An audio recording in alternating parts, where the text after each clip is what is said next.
Friends, welcome to the Pluto science. आप सभी लोगों का बहुत बहुत स्वागत है।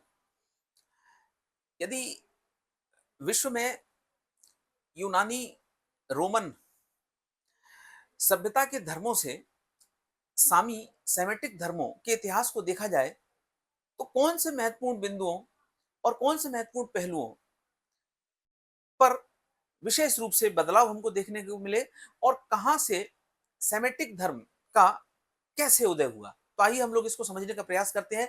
यदि सबसे पहले यूनानी सभ्यता को देखा जाए तो यूनान, ग्रीस, एथेंस के छोटे छोटे क्षेत्रों में यूनानी सभ्यता का विकास हुआ और वहां पर अनेक प्रकार के देवी देवताओं की पूजा की जाती थी। यानी युद्ध के देवता, वर्षा के देवता, सुंदरता की देवी और क्रोध की देवी और अनेक प्रकार के जो है देवी देवताओं, डेटीज। इसके अलावा जो ग्रहों के नाम थे उनके नाम पर भी, यानी पर्वतों की भी पूजा की जाती थी। यानी ओलंपियस पर्वत, फिर जो है शुक्र की बात की जाए, बुध की बात की जाए, मंगल की बात की जाए, अनेक प्रकार के देवी देवताओं की पूजा की जाती थी, अनेक प्रकार की डेटीज की पूजा की जाती थी, अनेक प्रकार के प्रकृति पूजक सिंबल की पूजा की जाती थी। और महिलाओं से संबंधित, यानी उर्वरा शक्ति की बात की जाए, प्रजनन शक्ति की बात की जाए, सुंदरता की बात की जाए, क्रोध की बात की जाए, इन सब की पूजा की जाती थी। इसी प्रकार आगे आने वाले समय में जब रोमन और ग्रीक एम्पायर आया तो उसमें हमें कुछ प्रभाव देखने को मिला। किसका? इजिप्टियन सिविलाइजेशन का, इजिप्टियन या फिर मिस्र की सभ्यता का। तो वहां के देवी देवताओं में बहुत सारी कुछ और परिवर्तन देखने को मिला, लेकिन फिर भी कई सारे देवी देवताओं की पूजा की जाती थी। चाहे हम जूस का नाम लें, चाहे हम जो है हेडाइन का नाम लेंगे, या किसी भी प्रकार के जो है सर्वराइन का नाम ले, कितने भी प्रकार के देवी देवताओं के नाम लिखे, कुल मिलाकर प्रकृति पूजा होती थी, प्रकृति के सिंबल की पूजा होती थी, मातृ शक्ति की होती थी, उर्वरता की देवी की पूजा की होती थी। और जो सबसे इंपॉर्टेंट चीज है कि भाई आखिरकार इस प्रकृति को आगे बढ़ाने में सबसे महत्वपूर्ण योगदान किसने दिया है? तो निश्चित रूप से मातृ शक्ति ने। तो निश्चित रूप से यहाँ पर ये जो रोमन एम्पायर था, उस रोमन एम्पायर में भी ये सारी चीजें चलती रही। लेकिन जब रोमन एम्पायर का धीरे धीरे पतन हुआ, तब उसके बाद कुछ गवर्नर आए जिनमें से एक का नाम पोंटियस था, और भी तमाम सारे जो है शासक पैदा हुए। तो उन्हीं शासकों में आने वाले समय में धीरे धीरे फिर यह बात कही गई कि भाई ढेर सारे देवी देवताओं की पूजा नहीं होनी चाहिए, ढेर सारे जो है मूर्तियों की पूजा नहीं होनी चाहिए, इनमें कहीं ना कहीं कुछ ना कुछ कमी है। तो वहां पर फिर और जो है, यानी एक यहोवा जो है थे, उनको बहुत जनता मानती थी। तो उन्होंने कहा कि भाई आप जो है अशेरा और अस्तेरा की पूजा मत करिए।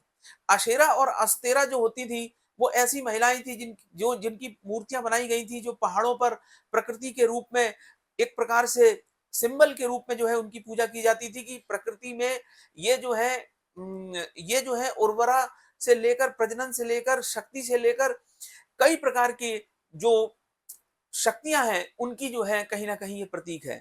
तो इनके जो मूर्तियां बनाई जाती थी अशेरा अस्तोरा की, कई सारे पहाड़ों पर जो इनकी मूर्तियां बनाई गई, और इनको युद्ध से लेकर, प्रकृति से लेकर तमाम प्रकार के सिंबल्स का जो है देवता माना गया। तो फिर यहोवा ने कहा कि मैंने जो तुम्हें सिद्धांत दिए हैं, यदि आपने उनका पालन नहीं किया तो आप सभी लोग नष्ट हो जाओगे। तो उसके बाद फिर बहुत सारे ऐसे राजा हुए जिन्होंने इन सब का विरोध किया, और फिर उसी उथल पुथल के समय में एक व्यक्ति आते हैं जिनका नाम था हजरत हजरत जो है मूसा। और फिर उनके ही द्वारा जो जुडाइज्म है, यानी कि यहूदी धर्म जो है, जिसे हम कहते हैं कि हजरत इब्राहिम है, हजरत मूसा है, और फिर उनके परिवार का एक पूरा ट्री है जिसमें सारा है और भी तमाम सारे लोग हैं। तो यहां से अब एक ऐसी विशेषताओं वाला धर्म पैदा हो रहा है जो ये कहेगा कि गॉड सिर्फ एक है। तो यदि बात की जाए हजरत मूसा की, तो यहूदी धर्म जो है इसे सेमेटिक धर्म का पहला धर्म माना जाता है। और इनमें कहा गया कि एक जो गॉड है, यानी क्रिएटर और क्रिएशन, यानी इस संसार की जो उत्पत्ति हुई है और इस संसार को जिसने उत्पन्न किया है, वो दोनों कारण एक है, यानी उपादान कारण निमित्तोपादान कारण एक है।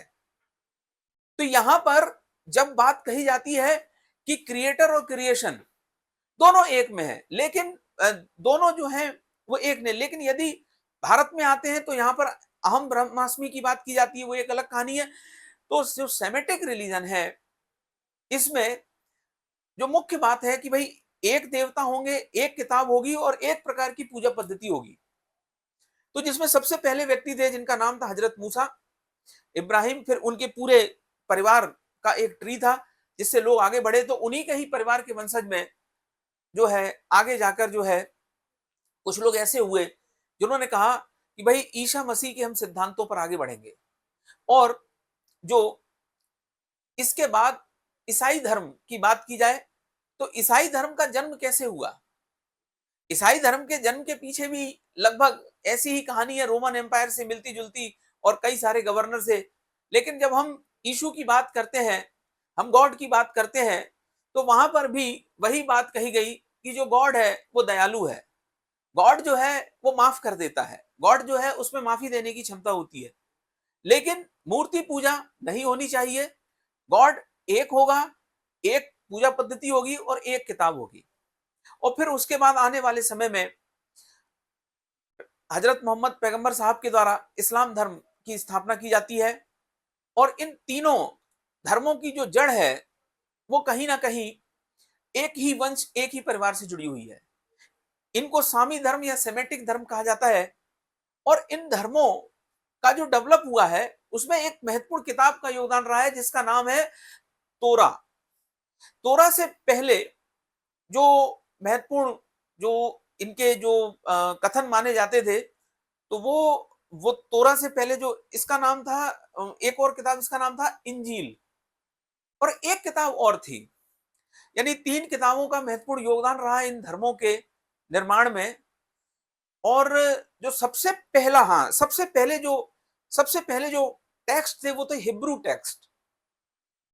तो बात की जाती है कि भाई तोरा जो किताब है, इंजील जो है, इन किताबों में और जो हिब्रू मतलब जो जो हजरत मूसा थे, इब्राहिम थे, उनके वचन रखे गए हैं।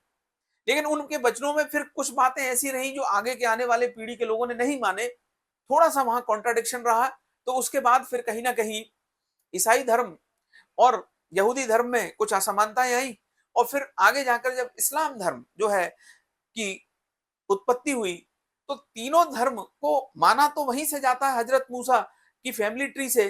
लेकिन बाद में थोड़ा थोड़ा उनमें अंतर हुआ कुछ सिद्धांतों को लेकर। ओवरऑल जो इनकी पूरे जो फिलोसफी है या जो पूरा दर्शन है वो ये है, एक किताब, एक धर्म, एक पूजा पद्धति।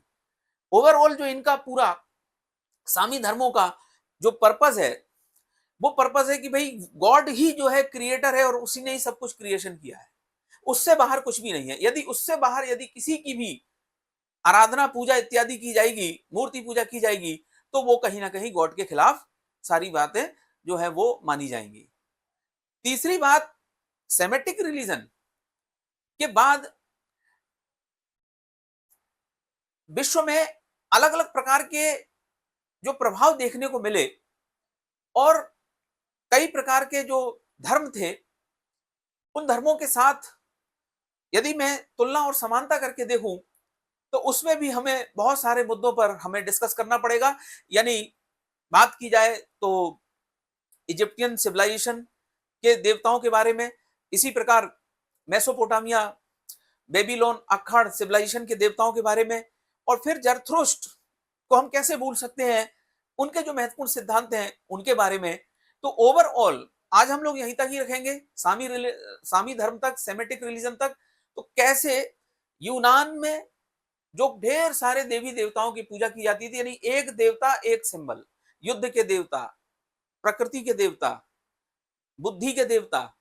फिर रोमन एम्पायर जिसमें इजिप्टियन सिविलाइजेशन के धर्मों का प्रभाव बढ़ा, फिर धीरे धीरे रोमन एम्पायर का डेक्लाइन, डेक्लाइन के साथ साथ फिर यहूदी धर्म का उदय। फिर यहोवा जो है एक देवता थे जिनको बहुत लोग मानते थे, फिर उन्होंने अवतार लिया और यहोवा ने कहा कि तुम ये सब जो है गलत चीज कर रहे हो, असेरा अस्तेरा की सारी मूर्तियां जो है उखाड़ के फेंक दो। ये कहीं ना कहीं एक प्रकार से शैतान के रूप हैं। गॉड एक ही है, क्रिएशन और क्रिएटर एक ही है। फिर जो है सेमेटिक रिलीजन आते हैं और फिर उसके बाद ये पूरी जो परंपरा है, यानी कि जब हम हिब्रू टेक्स्ट पढ़ते हैं, हम तोहरा को पढ़ते हैं, तोरा को, इंजील को पढ़ते हैं, और फिर कहीं ना कहीं हम पढ़ते हैं कि भाई हजरत मूसा जो है उन्होंने कौन कौन सी यहूदी धर्म की बातें बताई। फिर ईसा मसीह के बारे में पढ़ते हैं कि गॉड बहुत दयालु है और गॉड जो है सारी चीजें कहीं ना कहीं माफ कर देता है। और फिर हजरत मोहम्मद पैगंबर साहब के बारे में पढ़ते हैं कि उन्होंने इस्लाम के माध्यम से पूरी दुनिया में अपने विचारों को आगे बढ़ाया।